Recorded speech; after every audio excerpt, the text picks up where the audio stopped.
चल बरं सुनबाई, आपल्या दिवाळीच्या फराळातली सगळ्यांच्या आवडीची भाजणीची चकली करायची बरं का. आपल्याला टेन्शन न घेता बरं का.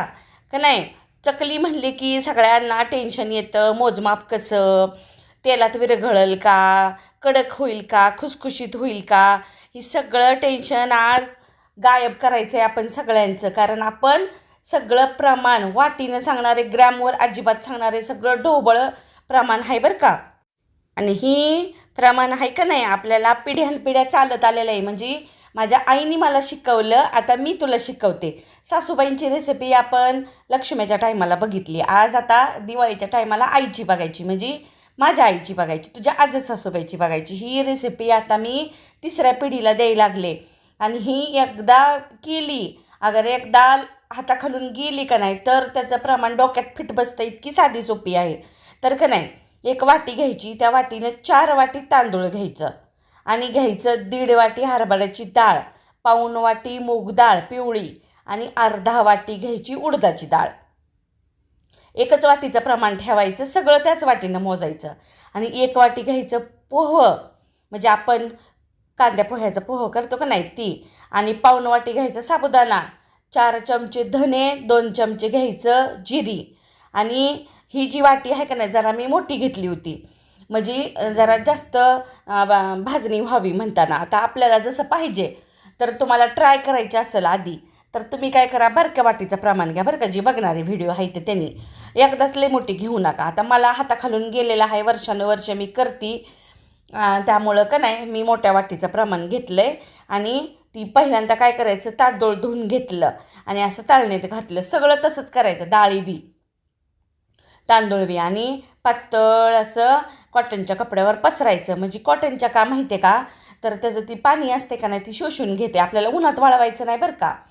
तर फॅन खाली ठेवा, अगर असं पातळ कपड्यावर पसरा. डाळी धुवून घेतल्या, मूग डाळ उडीद डाळ एकत्र केली, ती बी धुवून चाळणीत ठेवली, जरा निथळली आणि परत का नाही असं पसरून ठेवली. फॅन चालू केला, 2-3 तास ठेवा, नाहीतर मग अर्ध्या पाऊण तासात जरी तुम्हाला लगे सुकलं तरी बी काढून घ्या. मग पहिलं सुरुवातीला काय करायचं, जरा जरी थोडं ओलसर असलं, लई कडकडीत असं वाळलं नसलं तरी बी चालतंय. सुरुवातीला काय करायचं, तांदूळ भाजून घ्यायचं. आणि भाजताना का नाही भाजणी जरा मोठं भांडं घ्यायचं, म्हणजे मोठी कढई घ्यायची, म्हणजे उलटणं चांगलं फिरवायला येते. आणि आपलं प्रमाण पण जरा जास्त आहे ना, तर तांदूळ बी का नाही मंद गॅस, म्हणजे बारीक गॅस असते का नाही, तर त्याच्यावर भाजायचं. एकदा कढई गरम करून घ्यायची आणि मग कढई गरम झाली की परत बारीक करायचा गॅस बरं का. मोठ्या गॅसवर भाजू नका, लगेच तांदूळ कडक होते आणि चव जरा बदलली ती बरं का. तर जेवढं तुम्ही बारक्या गॅसवर भाजताल तर तेवढी कुठल्या बी पदार्थाची चव चांगली लागते. आणि चांगलं असं थोडं थोडं असं गुलाबी गुलाबी दिसायला लागलं का नाही तांदूळ, आणि कडक होते आणि पांढरे शिपट होते. आणि धुतल्यामुळं का नाही हलके झालेले असतात ना, आणि लय वेळ घेत नाही भाजायला तांदूळ. आणि असं परातीत कपडा टाकायचा आणि मग त्याच्यावरती भाजणी टाकायची, का तर गरम ह्याला घाम सुटतंय ना, आपल्याला दळून आणायची आहे म्हणताना. मग ती कपडा टाकला आणि कपड्यावरती तांदूळ घातलं आणि पसरलं त्या ताटामध्ये. नंतर का नाही मग हरभऱ्याची डाळ भाजून घ्यायची त्याच कढईमध्ये. आणि डाळ भाजताना गॅस मोठा ठेवायचा, कारण डाळ आहे का नाही जरा टाईम घेते भाजायला, असं आहे. आणि कारण तिला आपण जरा वलवली म्हणजे धुतली बी ना, तर अशी कडक होस्तोर, म्हणजे रंग बदलस्तोर आपल्याला भाजायची बरं का. सगळ्या घरात असा खमंग असा वास येते जेव्हा भाजणी भाजतात का नाही, तर सगळ्या आजूबाजूच्या लोकांना पण कळतंय बरं का चकलीची भाजणी आहे म्हणताना. तर नंतर त्या दोन्ही डाळी एकत्रच भाजायच्या. आपण एकत्रच केल्या त्या, कारण दोन्ही डाळीचं का नाही टायमिंग सेम आहे, त्याला वेगळं वेगळं नाही भाजलं नाही धुतलं तरी बी चालतंय.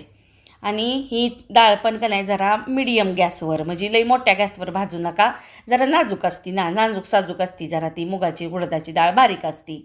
आणि अशी लाल होस्तोर भाजायची. आणि वास असा खमंग यायला लागला का नाही की मग ती त्याच्यातच काढायची, सगळी एकत्रच काढायची. आणि नंतर का नाही भाजायचं साबुदाणा. आता साबुदाणा बी का नाही जरा हलकाच असते, तर ती बी जास्त वेळ घेत नाही भाजायला. पण त्याची सगळी जी साबुदाण्याची जी कण आहे तर का नाही असं एक एक दाणा असा रंग बदलावा बरं का, म्हणजे हलका होतं आहे अजून, तर तेवढा साबुदाणा भाजून घ्यायचा तसा. नंतर कढई गरम आहे, लगेच भाजायचं पवं, तर पवं लगेच भाजलं जाते तर. आणि मग ही धने आणि जिरे एकत्रच भाजून घ्यायचं. लगे होतं आहे. आणि ही भाजणी का नाही जरा अशी पसरवून ठेवायची. आता आपल्याला दळून आणायची म्हणताना पसरायला लागलो. तुम्हाला जर दुसऱ्या दिवशी वगैरे दळून आणायची असेल का नाही तर डब्यात घालून ठेवा, म्हणजे आपलं धनं जिरं आपण भाजले तर का नाही त्याचा वास उडू नये म्हणून. तर अशी कोमट झाली का नाही की मग डब्यात भरून घ्यायची आणि लगे दळून आणायची. परत दळून आणताना बी का नाही आपलं जरासं मोठं, म्हणजे आपलं गव्हाचं बिवाचं पीठ असतं का नाही तशी आणायची नाही, थोडी त्याच्यापेक्षा आपलं भाकरीचं पीठ असतंय ना तशी आणायची. आणि सगळी भाजणी मी परातीत काढून घेतली बरं का. आणि भाजणी आणल्यानंतर पण म्हणजे काढल्यानंतर पण मी वाटीनं परत मोजली. तर ही जी वाटी तुम्हाला दिसती ज्याने मी तेल मोजले तर त्या वाटीनं 8 वाटी भाजणी झाली, थोडीशी वर, जरा अर्धी वाटी वर झालं बरं का. आणि मग चालतंय तेवढं काय नाही. मग त्याच वाटीनं मी 1 वाटी घेतलं गोड तेल आणि ती ठेवलं कडवायला. तवर घातलं चवीनुसार मीठ, नंतर पांढरं तीळ आणि ओवा. आता हे कमी जास्त आपण ज्याला जसं पाहिजे तसं करू शकतो आहे. लाल तिखट आणि ती तेल आहे का नाही चांगलं कडकडीत गरम करायचं. असं पिठात घातलं की असं फसफसावं बरं का. आणि मग सुरुवातीला असं उलथण्याने त्याला चांगलं मिक्स करायचं, हात घालू नका, गरम आहे. नंतर जरा कोमट झालं का नाही, आता हिथं जरा महत्त्वाची एक गोष्ट आहे बरं का. तर ही जी तेल आहे ना आपण कढवलेलं ती सगळ्या पिठाला लागलं पाहिजे बरं का. चांगलं दोन्ही हाताने का नाही चांगलं चोळून घ्यायचं. हिथं हायगाई करायची नाही. वाटलंच ना तर तुम्ही काय करा, जर तुम्हाला लई वाटत असेल ही पीठ तर 2दा करा. पण ना हे पिठाला तेल चांगलं चोळलं गेलं का नाही की सगळी चकली खुसखुशीत होती. नाहीतर काय होईल मग, ज्या पिठाला तेल लागलं नाही म्हणजे मोहन लागलं नाही ना ती एखादी चकली कडक बी होऊ शकते बरं का. आणि चव वेगळी लागू शकते. त्यामुळं सगळ्या पिठाला का नाही चांगलं असं हातानं चोळू तेल लावायचं. म्हणजे पदार्थ जो करणार आहे ना आपण त्याला थोडंसं जर कष्ट घेतलं ना तर तो पदार्थ चांगला होतो बरं का. आणि अशा वेळेला म्हणजे आता ही भरपूर प्रमाण आहे म्हणताना ना थोडं निगुतीनेच करावं लागतं आहे. आणि दिवाळी आहे मग 4 जणाला घ्यायचं असते. चकली असती का नाही, तर ही चकली आपल्या दिवाळीच्या फराळातलं मानाचं स्थान आहे, ह्याला मानाची जागा आहे चकली. तर चकली ही बिघडलीच नाही पाहिजे बरं का. त्यामुळं वाटीचं प्रमाण सांगितलं आहे. अगदी मी सांगितलं आहे तसं तुम्ही प्रमाण घेताल ना तर तुमची चकली बिघडणारच नाही. आणि सगळं पीठ चोळून घेतलं आणि असा हातात का नाही असं पीठ धरलं का नाही तर असा मुटका होतं आहे बरं का.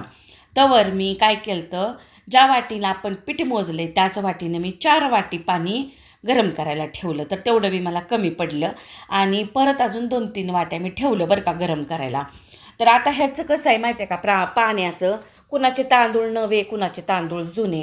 आपण तांदूळ घेताना बरं का इंद्रायणी घ्यायचा नाही, जो कोलम असतोय तो, नाहीतर मग जुना आपला राशनचा तांदूळ असते का नाही ती घेतला तरी बी चालतंय.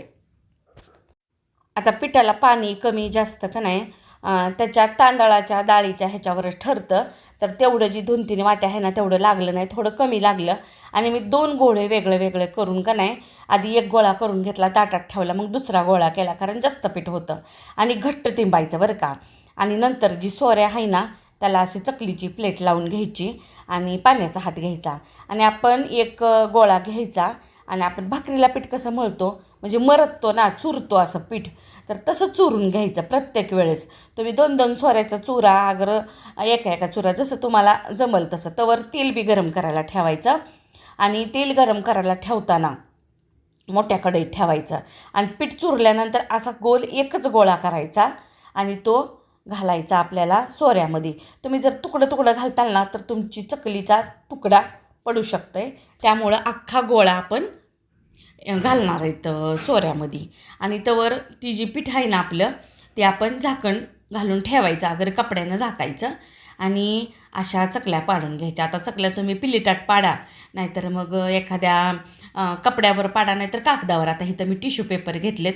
पहिला जो आकडा आहे का नाही तर चकलीचा तो नीट दबवून घ्यायचा म्हणजे चकली सुट्टी होत नाही.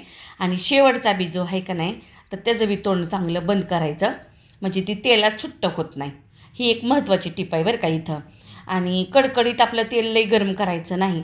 तेल कडकडीतच्या आधी म्हणजे गरम झाल्यानंतर अशी चकली टाकल्यानंतर अशी वर यावी इतकं गरम पाहिजे. जास्त कडकडीत असेल तेल तर ना तुमच्या चकल्या बाहेरून लगेच कलर बदलतील, आतून कच्च्या राहत्यान.